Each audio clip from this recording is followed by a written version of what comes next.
যদি এটাকে বিক্রি করেন সেই বিক্রির টাকা গরিবদেরকে দিয়ে দিতে হবে। সম্মানিত ইমানদার ভাইরা, কুরবানির চামড়ার সর্বোত্তম ধাপ হচ্ছে এতিম গরিব ছাত্রদেরকে দেওয়া, যারা দ্বীনি শিক্ষারত, যারা কোরআন হাদিস পড়ছে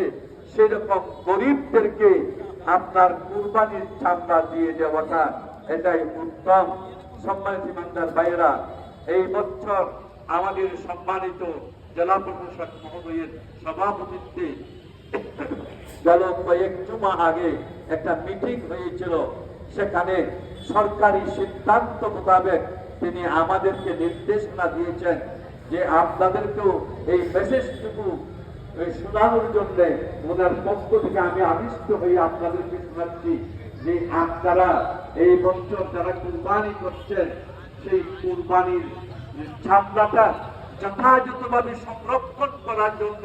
সেটা যাতে পচে না যায় তার জন্য প্রতি চামড়ার মধ্যে 8-10 কেজি করে লবণ দিয়ে সেটাকে